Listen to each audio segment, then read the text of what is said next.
KP के board है, class 9th है, मैथ है। चैप्टर नंबर 1 है, एक्सरसाइज नंबर है 1.3। ठीक है, इसका क्वेश्चन नंबर 1 है। इसमें वो कहता है let A and B 2/3 matrices, यानी उसने ऑर्डर बता दिया ए और बी मैट्रिक्स हमारे पास क्या 2/3 हैं। इसी तरह वो कहता है let see and D 2 square matrix, यानी कि हमारे पास जो सी और डी मैट्रिक्स हैं वो क्या है 2/2 हैं। ठीक है, 2 स्क्वायर मैट्रिक्स का मतलब होता है, स्क्वायर मैट्रिक्स का मतलब होता है जिसकी रोज़ भी बराबर हो, कॉलम भी बराबर है। क्योंकि इसने 2 लिखा है तो इसका हमारा इससे हमें पता चल गया कि इसकी रोज़ क्या हैं और कॉलम्स क्या हैं, बराबर हैं। इसी तरह आगे वो कहता है, इसमें आगे कहता है which of the following matrix operation are defined. Defined का मतलब होता है वो मैट्रिक्स जिसको हम ऐड भी कर सकें और सब्ट्रैक्ट भी कर सकें। ठीक है, अब ऐड और सब्ट्रैक्ट वही मैट्रिक्स होते हैं यानी जिसके ऑर्डर क्या हो सेम है। जैसे ए मैट्रिक्स हमारे पास है 2 × 2, यानी इसका ऑर्डर है 2 × 2 और बी मैट्रिक्स हमारे पास है 2 × 2। इन दोनों का ऑर्डर सेम है क्योंकि रोज और कॉलम इधर भी 2 हैं और इधर कॉलम भी 2 हैं, इधर भी रोज 2 हैं, इधर भी कॉलम्स 2 हैं। इन दोनों का क्या ऑर्डर सेम है, तो इधर क्या होगा, इसका हम क्या कर सकते हैं, इसको हम कहेंगे ऑपरेशन आर डिफाइंड, यानी हम इसको ऐड भी कर सकते हैं और सब्ट्रैक्ट भी कर सकते हैं इस मैट्रिक्स को। इसी तरह आगे वो कह रहा for those which are defined, यानी जिसका हम ऐड भी कर सकें और सब्ट्रैक्ट भी कर सकें मैट्रिक्स को। वो कहता है give dimension of resulting matrix, यानी वो कह रहा है कि ना डिमेंशन का मतलब होता है कि अगर जिस मैट्रिक्स का हम ऐड या सब्ट्रैक्ट कर सकते हैं उसका ऑर्डर क्या होगा, ये भी उसने क्या कि हमें बताओ। ठीक है, अब हमारे पास इसका है पार्ट 1 ए + बी है। ठीक है, यह आपने क्वेश्चन में नहीं लिखना, ये मैंने खाली समझाने के लिए लिखा हुआ है। ठीक है, तो उसने सबसे पहले मैं बता दूं कि मैंने लिखा क्यों है, क्योंकि उसने क्वेश्चन में हमें क्या है कि ए बी मैट्रिक्स है वो हमारे पास है 2/3। 2 का मतलब पहला जो वर्ड होता है उसका मतलब होता है रोज़ और जो लास्ट वर्ड होता है इसका मतलब होता है कॉलम, यानी हमारे पास 2 रोज़ हैं ए बी मैट्रिक्स की और कॉलम कितने हैं 3 हैं। तो इसी के हिसाब से हम लेट कर लेते हैं कि हमारे पास ए मैट्रिक्स है उसकी 2 रोज़ हैं और 3 कॉलम्स हैं। इसी तरह हमारे पास बी मैट्रिक्स है उसकी भी हमारे पास 2 रोज़ हैं और 3 कॉलम्स हैं।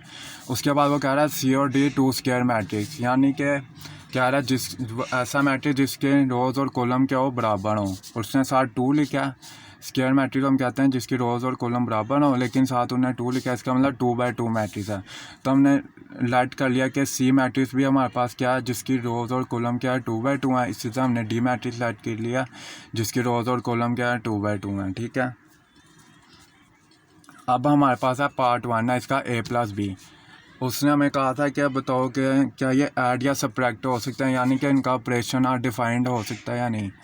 तो हम देखते हैं कि ए मैट्रिक्स हमारे पास है जिसका ऑर्डर हमारे पास बन रहा है 2 रोज़ हैं और 3 कॉलम है। ठीक है, तो हम लिख देंगे ए मैट्रिक्स हमारे पास है 2/3, बी मैट्रिक्स हमारे पास इसका ऑर्डर है 2/3। ठीक है, तो क्योंकि इन दोनों के क्या ऑर्डर सेम है, जिसके ऑर्डर सेम हो उसको हम ऐड भी कर सकते हैं मैट्रिक्स को और सब्ट्रैक्ट भी कर सकते हैं। तो हम इसका नीचे लिख देंगे so the order is same. ठीक है, तो हम लिख देंगे सो ऑपरेशन इज़ डिफाइंड, यानी कि हम इसको ऐड भी कर सकते हैं सब्ट्रैक्ट भी कर सकते हैं। आगे वो कहता है कि इसका ऑर्डर क्या होगा अगर हम इसको हम क्या कर सकते हैं, अगर हम इसको ऐड या सब्ट्रैक्ट करें तो इसका रिजल्टिंग ऑर्डर क्या निकलेगा अगर हम इनको ऐड या सब्ट्रैक्ट करते हैं। तो क्योंकि अगर हम समझ लो हमारे पास ये मैट्रिक्स है ए, इसका ऑर्डर है 1 2। ठीक है, ये समझाने के लिए बता रहा हूँ मैं। बी है हमारे पास 2 और 3। ठीक है, जब इन दोनों मैट्रिक्स को हम ऐड करेंगे तो 1 + 2, इधर से 1 और इधर से 2, जब इन दोनों को हमने ऐड किया तो 1 + 2 और इधर हमारे पास है 2 + 3, तो हमारे पास आ जाएगा 3 + 5। तो हम देख सकते हैं कि हमारा ऑर्डर क्या है, ए का था 1/2 और बी का था 1/2। ठीक है, जब आंसर आया तो उसका ऑर्डर हमारे पास क्या है 1/2 ही है। ठीक है, यानी 1 रो है और 2 कॉलम है, यानी ऐड या सब्ट्रैक्ट करने के बाद भी हमारे पास ऑर्डर क्या रहता है सेम रहता है। तो हम इसका ऑर्डर लिख देंगे 2/3। अगर हमारे पास क्या है ऑर्डर अगर हमने ये पता कर लिया ना क्वेश्चन में कि हमारे पास ऑर्डर हमारे पास ए बी मैट्रिक्स के सेम है, तो हमारे पास हमें पता चल जाएगा कि उसका रिजल्टिंग ऑर्डर क्या आएगा 2/3। ठीक है, इसका क्वेश्चन पार्ट 2 देख लेते हैं, वो समझ आ जाएगा। ठीक है, इसका पार्ट 2 उसने कहा था बी हमारे पास मैट्रिक्स है जिसका ऑर्डर है 2/3, ठीक है। और डी उसने मैट्रिक्स हमें कहा था कि जिसका ऑर्डर हो 2 स्क्वायर मैट्रिक्स यानी 2/2। तो हम लिख देंगे बी मैट्रिक्स हमारे पास है 2/3 और डी मैट्रिक्स हमारे पास है 2/2, ठीक है। तो हम नीचे लिख दें क्योंकि इसका ऑर्डर और इसका ऑर्डर तो सेम है नहीं, इसकी रोज तो दोनों की सेम है लेकिन कॉलम्स बी मैट्रिक्स की 3 है, डी मैट्रिक्स की 2 है। तो हम नीचे लिख देंगे so order is not same, ठीक है, is not same, so operation not defined. हम नीचे लिख देंगे कि हम ना इसको ऐड कर सकते हैं ना ही सब्ट्रैक्ट कर सकते हैं। अब ऐसा मैं क्यों कह रहा हूँ, समझ लो हमारे पास बी मैट्रिक्स उसने क्या 2/3, तो मैट्रिक्स बना लेते हैं 2/3 का, यानी 2 रोज होंगी, ठीक है, और 3 कॉलम होंगे 4 5 6, ठीक है। तो हमारे पास डी मैट्रिक्स हमारे पास है 2/2 यानी 1 2 3 4। अगर हम इनको दोनों को ऐड करें तो हमारे पास ना ही ऐड होंगे ना ही सब्ट्रैक्ट होंगे, ठीक है। ये 2 वैल्यूज़ जो हो जाएंगी, ठीक है, इन चारों के साथ, लेकिन जो बाकी 2 वैल्यूज़ हैं ये तो होंगी नहीं ऐड। तो हमारा ये जो मैट्रिक्स होगा, क्योंकि इन दोनों का ऑर्डर ही सेम ही नहीं है, वैल्यूज़ पूरी नहीं है, तो हम क्या करेंगे, हम कह सकते हैं कि हमारे पास ये ऑपरेशन क्या है, नॉट डिफाइंड है, ठीक है। आपने सिर्फ ये चीज़ें लिखनी है, ये चीज़ें नहीं लिखनी, ये सिर्फ समझाने के लिए सिर्फ आपने ये लिखना है क्वेश्चन में इधर तक, ठीक है। इसका भी इधर तक लिखना है, आगे इसका लिखना है, क्योंकि इसका क्या ऑपरेशन नॉट डिफाइंड है, तो आपने क्या करना है आगे लिख देना कि इसका ऑर्डर भी हम क्या करेंगे, नहीं ले सकते। आगे हमने लिख देना नो डिमेंशन यानी नो ऑर्डर, यानी इस पार्ट का हमारे पास ऑर्डर नहीं है।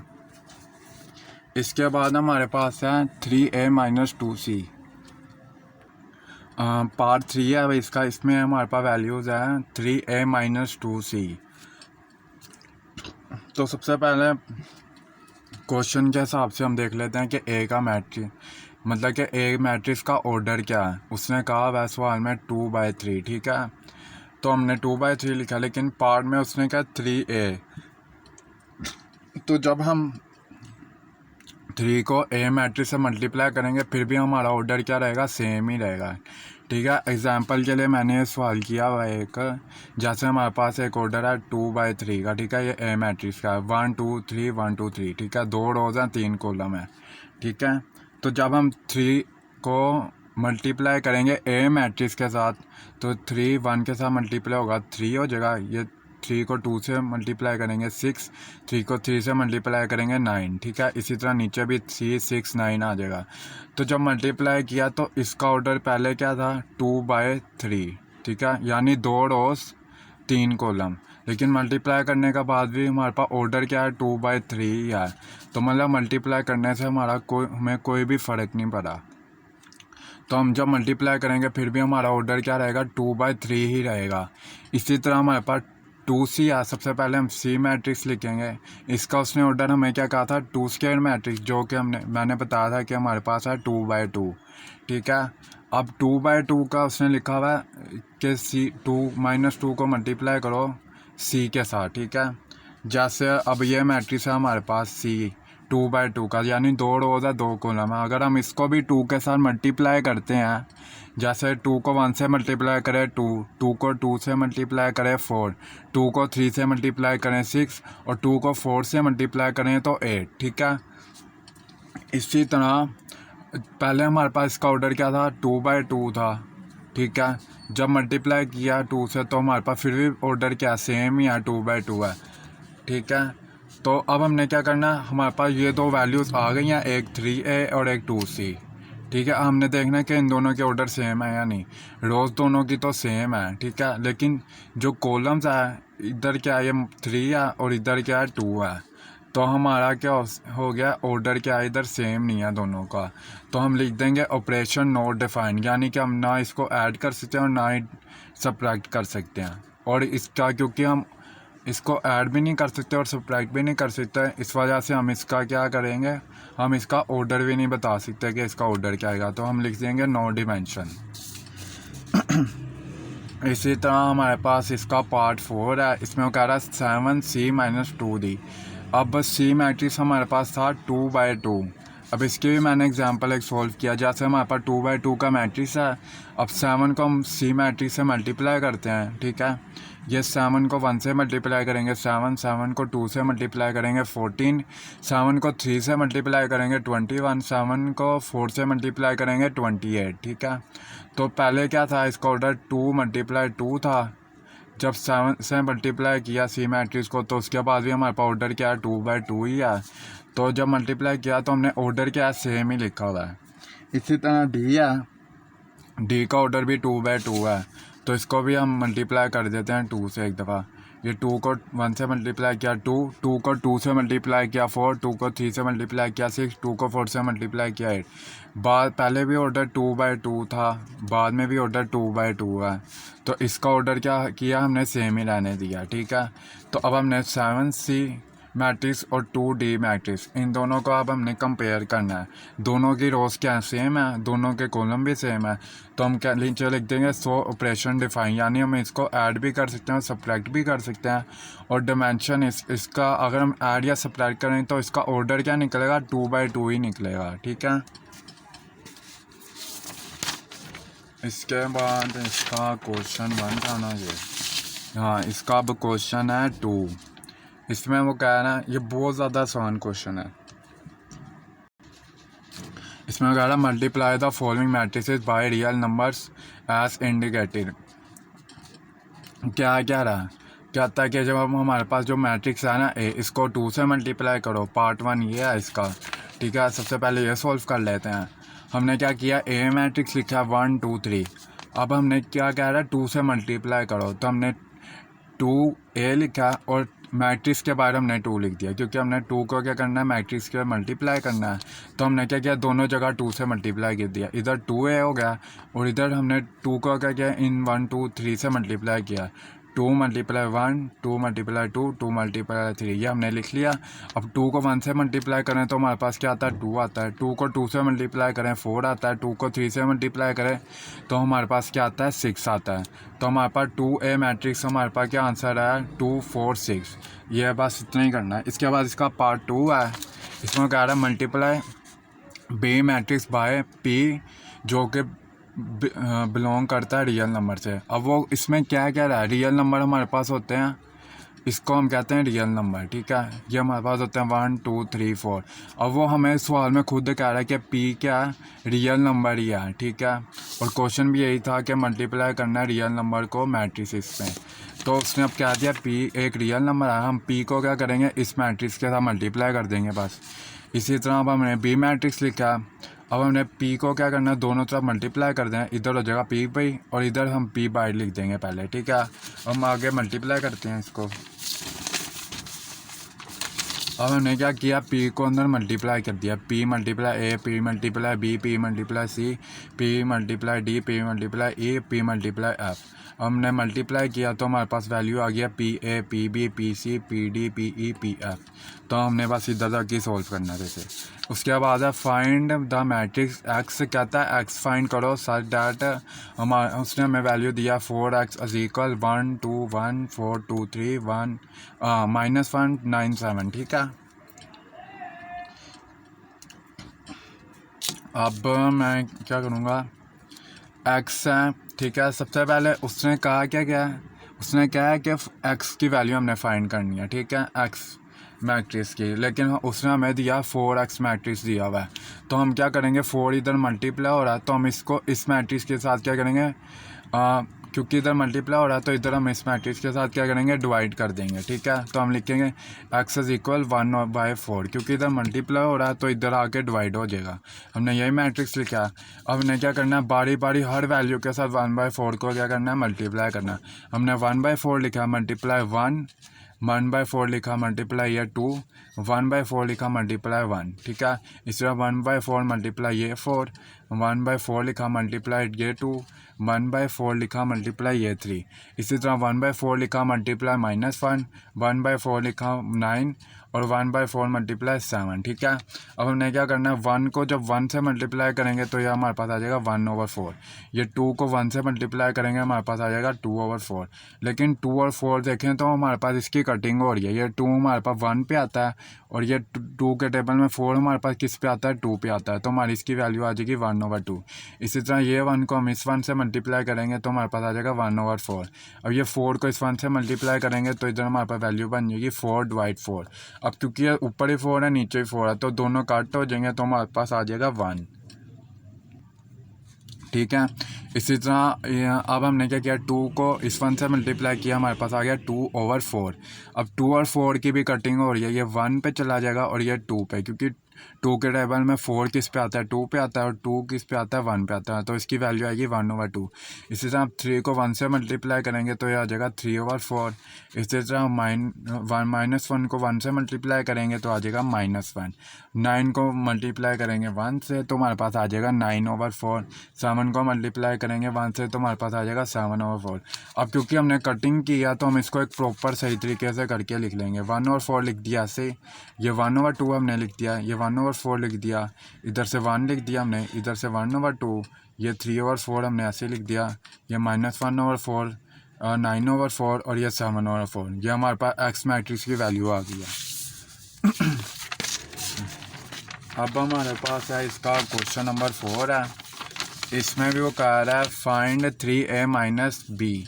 ठीक है, इसमें उसने ए मैट्रिक्स दिया, बी मैट्रिक्स दिया, कहता है 3a - b मैट्रिक्स फाइंड करो। ठीक है, तो हमारे पास खाली क्या अभी ए मैट्रिक्स है, हमने इसको क्या करना है 3a मैट्रिक्स बनाना है।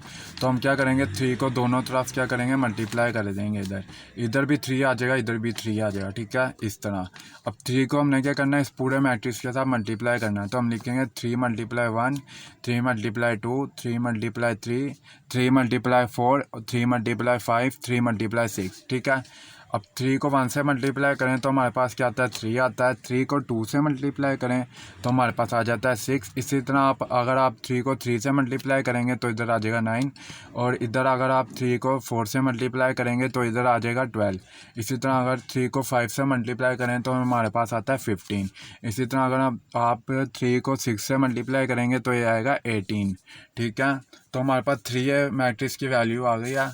तो अब हम क्या करेंगे 3a - b, ये दोनों वैल्यूज़ हम लिखेंगे। इधर से हम 3a की वैल्यू लिखेंगे पहले, बीच में माइनस का साइन, और b मैट्रिक्स की वैल्यू लिखेंगे -3 -2 -5 4 3। ठीक है, अब हमने क्या करना है 3, ये माइनस का साइन और ये -3, तो हम इसको ब्रैकेट में लिख लेंगे। इधर से हम 6 लिखेंगे और इधर से माइनस का साइन, इधर ये माइनस का साइन है तो बीच में माइनस आएगा। अब क्योंकि ये 2 के साथ भी माइनस है तो हम इसको ब्रैकेट में लिख देंगे। ठीक है, अब इधर से 9 लिखेंगे, इधर माइनस है क्योंकि बीच में, तो हम माइनस लिखेंगे, इधर से हम 1 लिखेंगे। इसी तरह 12, ये माइनस आ गया ये, और ये 5 के साथ माइनस है तो हम ब्रैकेट में -5 लिख देंगे। इसी तरह 15 - 4 लिखेंगे, 15 - 4 लिखा, 18 - 3 लिखेंगे। ठीक है, अब हमने क्या करना है, ये माइनस और ये माइनस क्या हो जाएगा प्लस हो जाएगा, ये माइनस क्या हो जाएगा प्लस हो जाएगा। ठीक है, और ये 9 - 1 ये होता है हमारे पास 8, 15 आगे है हमारे पास है 12 माइनस, और ये -5 है, ये माइनस प्लस हो जाएगा, यह हो जाएगा 12 + 5, और नीचे हमारे पास 15 - 4 ये 11 होता है, और 18 - 3 हमारे पास 15 होता है। ठीक है, अब हमने क्या करना है 3 और 3 + 3 ये हमारे पास होता है 6, 6 + 2 ये हमारे पास होता है 8, 12 + 5 ये हमारे पास होता है 17। बस हमने सही तरह अब लिख देना। ठीक है, तो ये देख लो, ये मैंने लिख दिया 6 8 6 8 8 17 11 15। अब इधर तक ही था। ठीक है, अब इसका क्वेश्चन नंबर 5 है, इसमें भी हमारे पास 2 मैट्रिक्स हैं। कहता है फाइंड करो सी मैट्रिक्स सच दैट, उसने खुद ही हमें क्वेश्चन बना दिया, सी इक्वल होगा a + 2b के। हमें वो कह रहा है सी फाइंड करो, ऊपर से उसने क्वेश्चन भी बना दिया कि सी फाइंड कैसे करना है।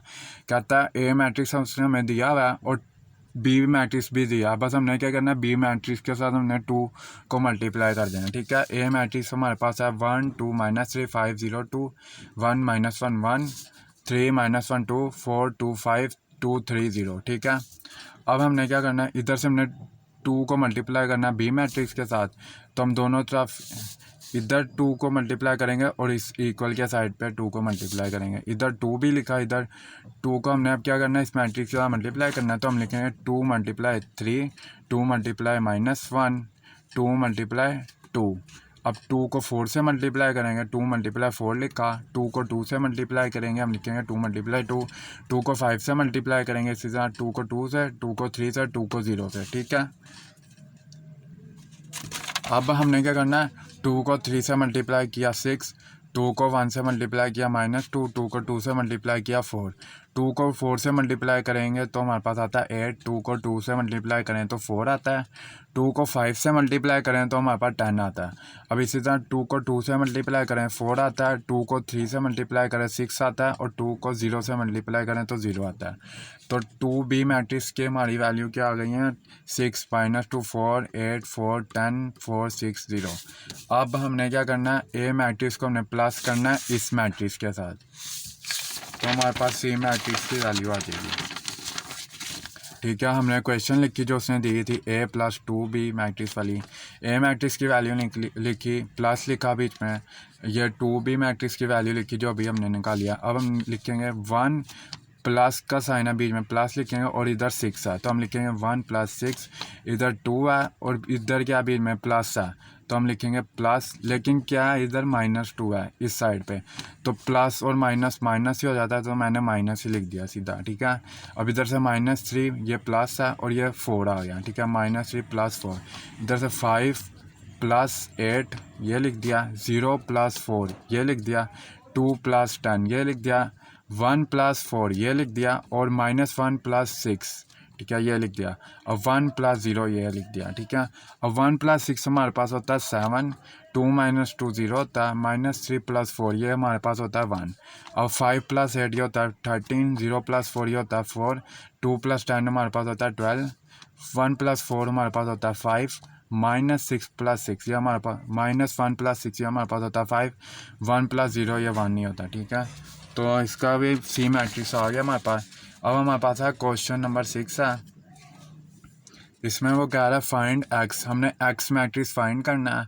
हमारे पास ए मैट्रिक्स दिया हुआ है 2 - 2 4 2 -5 1, बी मैट्रिक्स दिया है 8 0 4 -2 3 6, कहता है then find matrix X, X matrix find करो सर डैट, ठीक है, ये उसने क्वेश्चन दिया 2a + 3x = 5b, ठीक है। हमने क्या करना है, इधर से x फाइंड करना है, तो हम क्या करेंगे, 2a है तो जब ये दूसरी तरफ जाएगा तो ये -2a हो जाएगा, ठीक है। इधर से हमने अभी इस यहाँ तक लिख लिया 3x = 5b - 2a, ठीक है।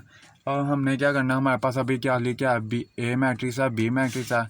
सबसे पहले हम क्या करेंगे, 5b मैट्रिक्स चाहिए तो हम लिखेंगे 5 के साथ बी के मैट्रिक्स के साथ हम 5 मल्टीप्लाई करेंगे, तो हम दोनों जगह क्या करेंगे, इक्वल के 5 लिख देंगे। अब हमने क्या करना, 5 को इस पूरे मैट्रिक्स के साथ मल्टीप्लाई करना है, तो हम लिखेंगे 5 × 8, 5 × 0, 5 × 4, 5 × -2, 5 × 3, ठीक है, 5 × 6, ठीक है। अब 5 को 8 से मल्टीप्लाई करें तो ये होता है 40। किधर गया, किधर गया, जब, ठीक है, ये मैं बता ही देता हूँ साथ साथ, ऊपर ये रखा और नीचे रखा है। 5 को 8 से मल्टीप्लाई किया 40, 5 को 0 से मल्टीप्लाई किया 0, 5 को 4 से मल्टीप्लाई करें तो 20 आता है, 5 को -2 से मल्टीप्लाई करें तो -10 आता है। इसी तरह 5 को 3 से मल्टीप्लाई करें 15 आता है, 5 को 6 से मल्टीप्लाई करें तो 13 आता है, ठीक है। अब हमारे पास 5b मैट्रिक्स की वैल्यू आ गया। अब हमने 2a मैट्रिक्स की वैल्यू निकालनी है, तो हमने ए मैट्रिक्स के साथ 2 लिखा और ए मैट्रिक्स की जो वैल्यू है उसके साथ हमने /2 लिखा। हमने क्या करना है, 2 को अंदर मैट्रिक्स से मल्टीप्लाई करना है, 2 को 2 से मल्टीप्लाई किया, 2 को -2 से मल्टीप्लाई करके लिखा, 2 को 4 से मल्टीप्लाई करके लिखा, 2 को 2 से मल्टीप्लाई करके लिखा, 2 को मल्टीप्लाई किया -5 से, 2 को मल्टीप्लाई किया 1 से।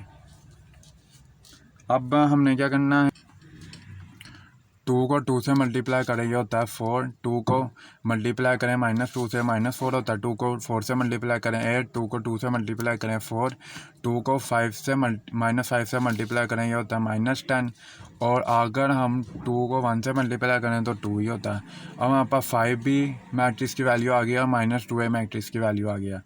अब हमने क्या करना है, इन दोनों वैल्यूज़ को मैट्रिक्स को हमने क्या करना है, माइनस करना है। अब जो मैट्रिक्स बनेगा फिर ये क्योंकि इधर 3 मल्टीप्लाई हो रहा है एक्स के साथ, तो ये डिवाइड हो जाएगा इस मैट्रिक्स के साथ जो अभी आएगा, ठीक है। ये अभी आगे समझ लगेगी, ठीक है। अब हमने क्या किया, क्वेश्चन लिख किया, 5b मैट्रिक्स की वैल्यू हमने लिखा जो अभी हमने निकाली, और -2a मैट्रिक्स की वैल्यू लिखी जो हमने अभी निकाली, क्योंकि बी में माइनस का साइन है तो ये सब्ट्रैक्ट होंगे। 40 - 4 लिखा है, 0 माइनस, क्योंकि ये माइनस और ये माइनस है तो हमने ये 4 क्या -4 को हमने ब्रैकेट में करके लिख दिया। इधर से 20 - 8 लिखा, इधर से -10 - 4 लिखा है, ठीक है। ये 15, ये माइनस है तो हमने 10 को क्या किया ब्रैकेट में करके लिख दिया, और इधर से 30 - 2 लिखा। अब 40 - 4 ये होता है 36, 0 ये माइनस और ये माइनस है, ये प्लस हो गया, प्लस हमने 4 लिख दिया। 20 - 8 ये होता है 12, -10 - 4 ये हमारे पास होता है -14, ठीक है। इसी तरह 15 माइनस और ये माइनस प्लस, मतलब 15 + 10 ये होता है 15 + 10, 13 - 2 ये हमारे पास होता है 28। अब इसी तरह अब हमारे पास है 3x = ये मैट्रिक्स है 36। सबसे पहले हमने क्या करना है 0 और 4 ये हमने करके लिख लिया।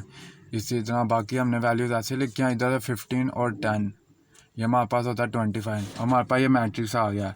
और इधर से ये 3 इधर मल्टीप्लाई हो रहा है तो जब इस तरफ आएगा तो ये डिवाइड हो जाएगा। अब ने 1/3 को मल्टीप्लाई करना है इस मैट्रिक्स के साथ, तो हम लिखेंगे 1/3 × 36, 1/3 × 4, 1/3 × 12, 1/3 × -14, 1/3 × 25, 1/3 × 28। अब 36 को 1 से मल्टीप्लाई करेंगे तो हमारे पास आएगा 36/3। इसी तरह इधर 4 आ जाएगा, इधर आ जाएगा 12/3, इधर आ जाएगा -14/3, इधर आ जाएगा 25/3 और इधर आ जाएगा 8/3। अब इधर 36 3 के टेबल में आता है 12 पे, तो ये 12 पे कटिंग हो जाएगी, इसके ऊपर आएगा 12 नीचे आएगा 1। इसी तरह इधर 12 है नीचे 3 है, तो 3 के टेबल में 12 की इधर आता है 4 पे आता है, तो 4 पे कट हो जाएगा, ठीक है। ऊपर 4 आएगा नीचे 1, बाकी वैल्यूज ऐसी रहेंगी क्योंकि वो कटिंग नहीं हो रही। तो हमारे पास फाइनल जो वैल्यू आएंगी ना प्रॉपर लिख के वो आएंगी 12, 4/3 4, -14/3, 25/3 और 28/3। अब हमारे पास इसका क्वेश्चन नंबर 7 है, find x, y, z and w, ठीक है। इफ़ कह रहा है हमारे पास ये मैट्रिक्स है, कहता है x, y, z और w फाइंड करना है। उसने हमें मैट्रिक्स दिया। सबसे पहले हम क्या करेंगे 3 को इस मैट्रिक्स के साथ मल्टीप्लाई करना पड़ेगा, और इन दोनों मैट्रिक्स को क्योंकि बी में प्लस है तो इन दोनों मैट्रिक्स को हम सबसे पहले क्या करेंगे ऐड करेंगे। सबसे पहले हम लेफ्ट हैंड साइड वाले मैट्रिक्स को हल करेंगे। 3 को इस मैट्रिक्स के साथ मल्टीप्लाई करेंगे तो हम लिखेंगे 3x, y, z w। 3 को अब अंदर मल्टीप्लाई किया 3x हो गया, 3y हो गया, 3z हो गया, 3w हो गया। लेफ्ट हैंड साइड वाला हमने हल किया। अब हम राइट हैंड साइड वाले को हम प्लस करेंगे, तो हम दोनों मैट्रिक्स लिखे, ठीक है। हमने लिखा x 6 -1 2w, इधर हमने लिखा 4xy 3w + w और 3। अब हमने क्या करना है इन दोनों को प्लस करके लिखना है।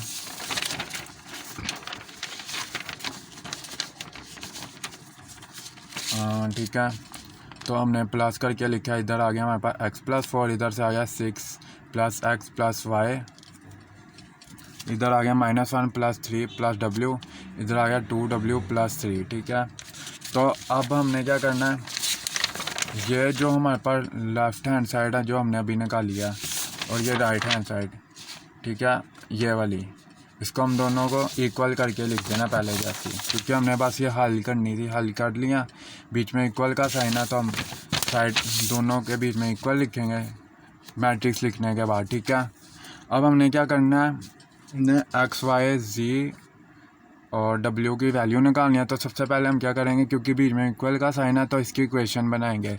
इधर से हम लिखेंगे 3x, इक्वल का साइन है, बीच में इक्वल का साइन आएगा, इधर से हम लिखेंगे x + 4, इसको हम नाम दे देंगे इक्वेशन 1। इधर से 3y लिखेंगे इक्वल 6 + x + y लिखा, इसको हम नाम देंगे इक्वेशन 2। इधर है 3z इक्वल -1 + 3 + w, ठीक है, ये लिखा, इसको हम क्वेश्चन 3 का नाम दे देंगे। इधर 3w लिखा, बीच में इक्वल का साइन है, इक्वल लिखा, इधर से हमने लिखा 2w + 3, ठीक है, इसको हमने क्वेश्चन 4 कह दिया। अब सबसे पहले हम क्वेश्चन 1 सॉल्व करेंगे, ठीक है। तो अब हम क्या करेंगे, क्वेश्चन में लिखिए 3x is equal x plus 4। अब इधर x प्लस है तो जब इस तरफ आएगा तो ये माइनस एक्स हो जाएगा। अब ये 3x और ये माइनस एक्स है तो ये हो जाएगा 2x और 4 ऐसे ही आ जाएगा साथ। अब क्योंकि 2 के साथ 2 मल्टीप्लाई हो रहा है x के साथ, तो जब दूसरी साइड आएगा तो ये डिवाइड होगा, तो ये बन जाएगा 4/2। अब इधर 2 आ गया और इधर 1 आ गया। ये क्यों है, क्योंकि 2 के टेबल में 4 की इधर आता है, 2 पे आता है, तो ऊपर आ जाएगा 2। ठीक है, अब हम क्वेश्चन 2 को सॉल्व करेंगे। ठीक है, क्वेश्चन 2 हमारे पास है 3y इज इक्वल 6 + x + 5। क्योंकि हमने x की वैल्यू अभी निकाल लिया तो हम इधर लिख देंगे 2। ठीक है, हमने क्वेश्चन 2 लिखी, आगे हमने बता दिया कि x हमारे पास क्या निकला है, 2 निकला है, तो हम इस x की जगह 2 लिख देंगे। अब ये 6 और ये 2, ये हमारे पास हो जाएगा 8, और ये y इधर हमने क्या करना है, y इधर प्लस है, हम दूसरी साइड ले जाएंगे इसको, ये -5 हो जाएगा।